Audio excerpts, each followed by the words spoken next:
Hey, am I recording in the right orientation? I forgot. Somebody said do it in horizontal, I think they said horizontal. I think they said stop doing it in vertical. So now I'm doing it in vertical because they said stop doing it. All I heard was vertical. Anywho, I just got off of work. I'm at the job. I just got off of work. I need to do my morning walk. And I guess I'm procrastinating because I'm still sitting in this parking lot and I got off of work like 30 minutes ago. No, not 30 minutes. Like 15 minutes ago. And it was a good night. It was a good shift. I had some cute little patients. And I was primary. I only had 4 patients and I was primary. I'll do that. I'll do 4 patients and be primary. Now, it be sometimes them 4 patients, you be...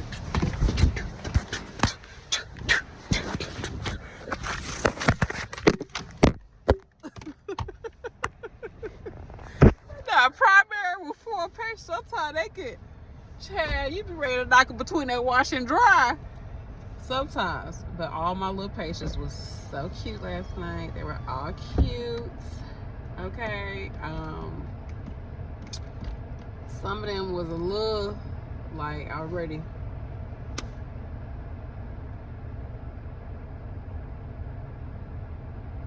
Ready to get them. But no, honestly, they was all chill. They was all chill. All my patients was cute. They was chill. The average age, one of my patients was real young. Not real young. Last night, one of my patients was very young, younger than me. And I'm in my 30s. So, I guess I'm mid-30s. I'm 34. Is that early 30s or mid-30s? Let me know. Do I have a dimple? I think I do have dimples. I think I'm just not realizing I got dimples. Do I have a dimple? Or do I have just a blimp? No, it's a dimple because it's moving. It's a dimple. Oh, I got a dimple. Okay. I digress. How long I've been alive with this face and I'm just not realizing. I've been using retinol though, y'all. I really feel like I'm starting to notice a little bit of a difference with this retinol. I'm not sure though. I'm wondering if I've been using it enough times to notice a difference. I don't freaking know, yeah. So anyhow, yesterday was a pretty chill night. I had 5 patients. I had a tech, and I had, well, Friday night, and not yesterday. Yesterday was Saturday. So Friday night, my first night, I had 5 patients. No, 6 patients. I started off, I had an admission like maybe an hour and some change until my shift. I had an admission. So I had 6 patients and I had a tech. And then last night, Saturday, I had 4 patients and I didn't have a tech. So it was a lot easier than all those patients I had the night before. So it was nice. It was really nice. I liked my patients. They were so cute. Everybody was confused though. Every last one of my patients was confused. Every last one of them. Every last one of them. Let me see. But they was cute. I ain't had no problem with them. One of them like just lives on the unit, been there forever. You know, you always have one. I did not know they had so many patients in hospitals that live on a unit. It's similar to if you've ever worked long-term care and you on a rehab unit. Remember back in the day, rehab units were only like the top med patients was over there so you can get that money off the floor. That was a money-making floors. You sometimes would have that one patient that's supposed to be long-term care. You was supposed to have been got transferred to a long-term care unit. Why are you on this rehab unit? I remember we used to have patients parked over there for months. And I'd be like, you should have been let. They was like, I'm going to leave when the weather break. No, the weather done been broke, been soiled, been tilled, been harvested. It's time for you to go. You've been here for seasons. At nursing homes, they keep you there for months. But at this place, this person has been there literally for like hella days, y'all. Hella day. Like, go home. Go somewhere. But typically what happens is they get held up. It's usually something to do with like the court systems. Typically, that's what happened when they extend them stays, and they usually like younger patients, and maybe at this point before they came, they had cognition. But once they came, we realized like, okay, this person is not able to make decisions for themselves. They need somebody to, retain some type of ownership of them for their care for their next thing. So they be needing to get like the state involved because nobody is coming forward to do anything for these people. That happens so much in hospitals, y'all. That's what keeps a lot of patients there. And for some of them it be other stuff, but typically if they there for that long and there's really nothing medically going on with them, they just literally just living there, them patients be a lot. Because if the longer they stay at that hospital, we gonna keep finding something wrong. Because guess what? Every morning we still drawing labs on these people. It's still people looking at them doctors. We still doing vitals, all of that. So it's not custodial. So every little thing that happens with this person, we doing something about it. And it's always something that keep happening to people like that. Like, it's always, if the longer they stay, we're gonna keep finding problems. Like, we fixed your primary problem and now you need to get care out there. Like, you don't need to be in a hospital. Any other problems you got, you need to go see somebody else. You need some consults to somewhere else. But this is not your hotel. You live here now, basically. So anyhow, but it was still a cool shift. Y'all. Like, I'm grateful. One of my patients, she's so cute. She was like, "Do you pray for patients?" I said, "Yes, all the time I pray for my patients." And I said, "Wait, are you saying do I pay for patients? Or do I pay for my patients? Or do I pay for patients?" I said, "I do, for both, actually." But she was an older woman. And she was really sweet. She was really sweet. I was talking to the day shift. I said, that's how we should aspire to be like that. And you're older. She was the oldest patient I had, and she was the most independent. It was somebody that was like, would that be somebody that was a little bit over half her age, that was more independent physically, but she was way more alert than that person. Ain't that crazy? Which one would you rather lose, your mind or your body? I feel like let the mind go. Shit. Let the mind go where it's gonna go. I don't want to lose the mind completely, but if I can still use my body and I'm still doing chucking and jiving and using my body, I'd be okay with losing my mind. I'd be okay as long as my body doing what it need to do. But if I still got my mind and my body ain't doing what I need for it to do, I feel like that would get to me.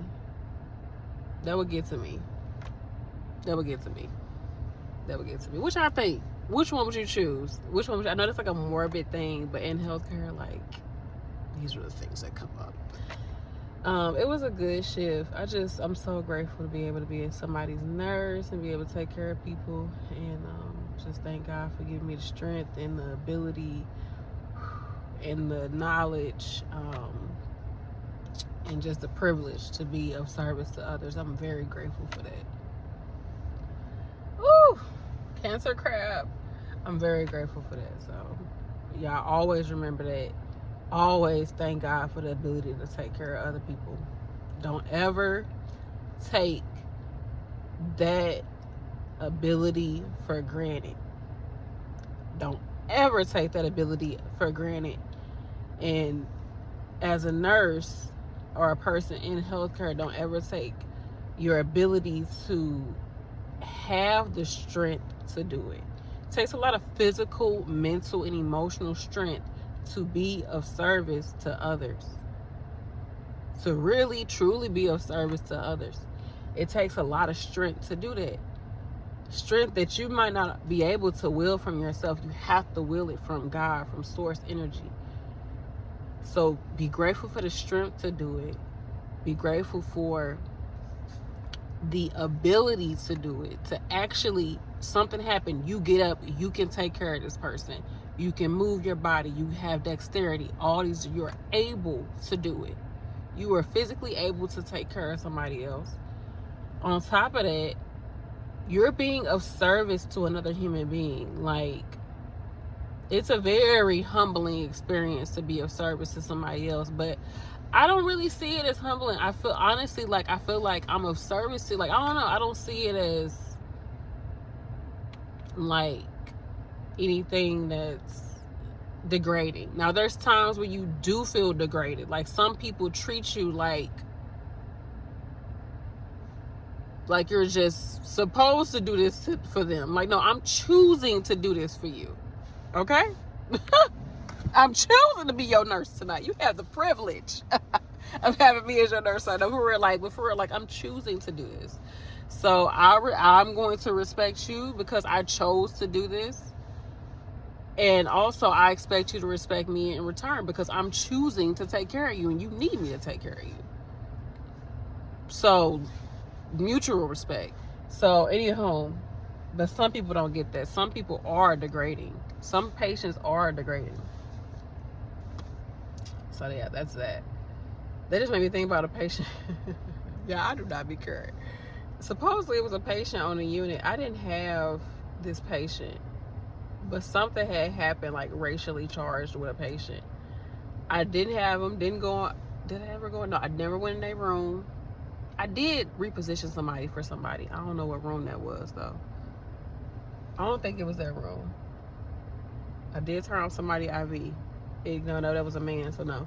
So anyhow, it was something racially charged that happened on the unit. But that really don't ever happen anymore. It used to happen a lot when I was first like a CNA. It was a lot of racist patients. I mean, I'm sure it is. Like, as long as there's race, it's going to be racism. Right? And prejudice and all of that. But it wasn't like, back in the day when they just was real out there about it. I don't know what generation that was. Before the boomers. The generation before the boomers. That generation, they was open. They was real open about their prejudice. How old was them folks? They was, oh yeah, they dead now. Everybody dead now. How old was they back then? So I'd been in healthcare for 10 years. So people that was in their 80s back then, 80s, 70s. So I probably had some 70-year-old patients. So it's probably people that's in their 80s and 90s now and dead.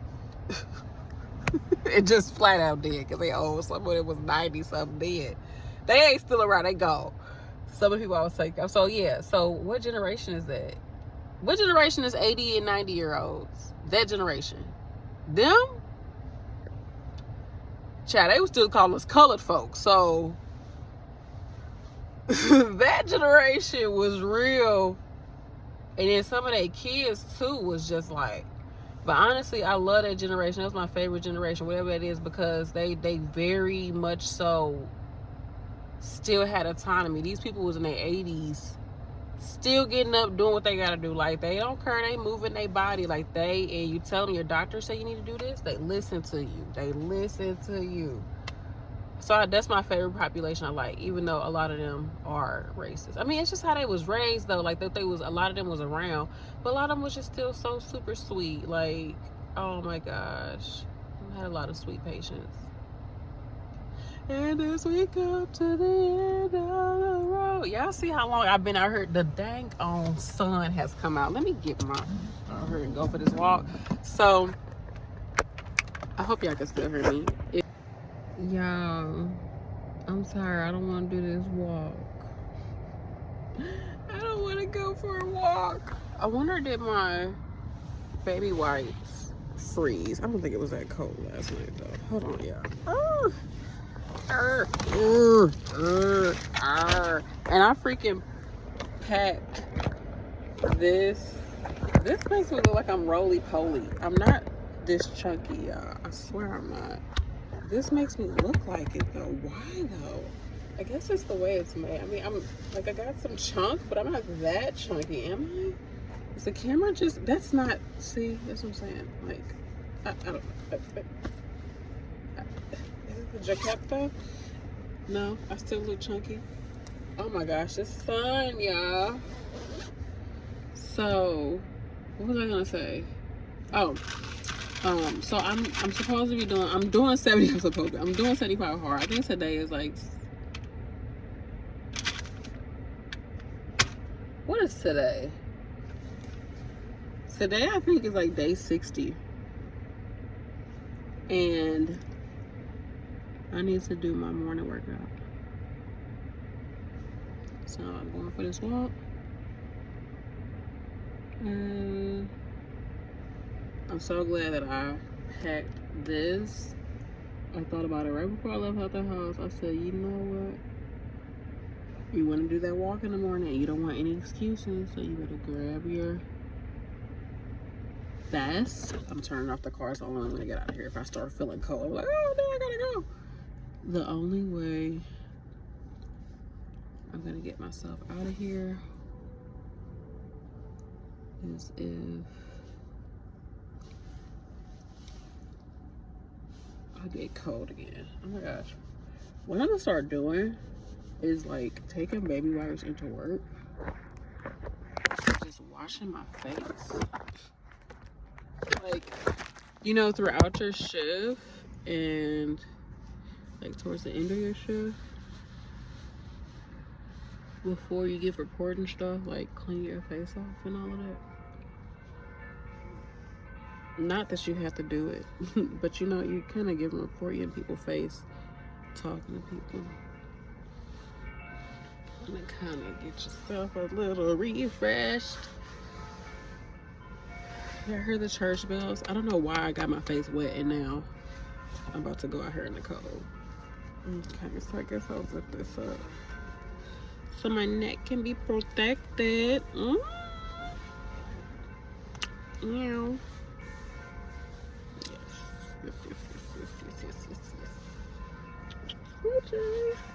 Okay. This just feels right. Let me drink some agua. Oh! Did it leak? No, it looks relatively full.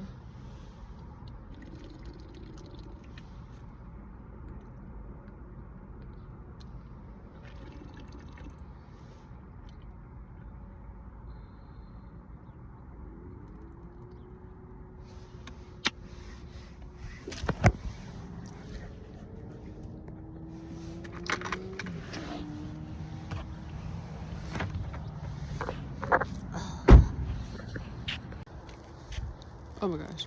So I'm on my walk. I had to run back into the car and put on my sweatshirt on top of my jacket and zip this bad boy up. And we got the hood on. It's cold as dog shit. I don't know if dog shit is cold. I know it's not. But like, dog shit can either be cold or hot. So it's cold. But I feel good. I feel good to be moving.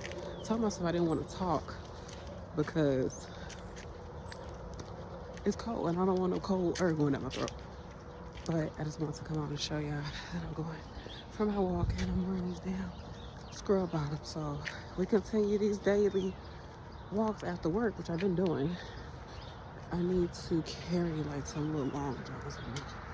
And then, okay, you just got a stop sign, bro. And then put those on before I leave work.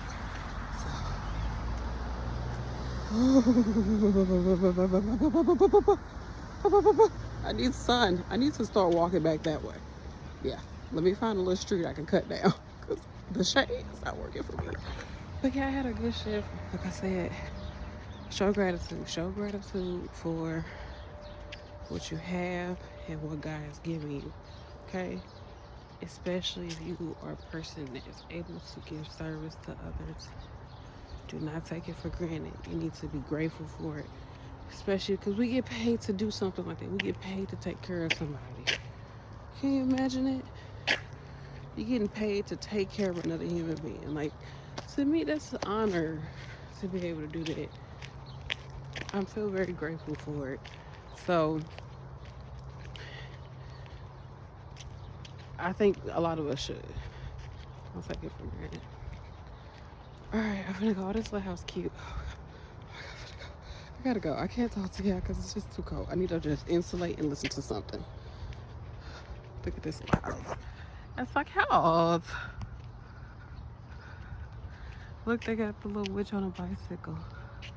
Bicycle. So cute. Oh, that was kind of spooky down there. All the houses in this little neighborhood is so spooky. The ones that are showing Halloween stuff, it's like scary. So like really actually scary. Like look at this. Look at this skeleton. It looks scary. It looks scary. It actually looks scary. I thought somebody was All right, y'all.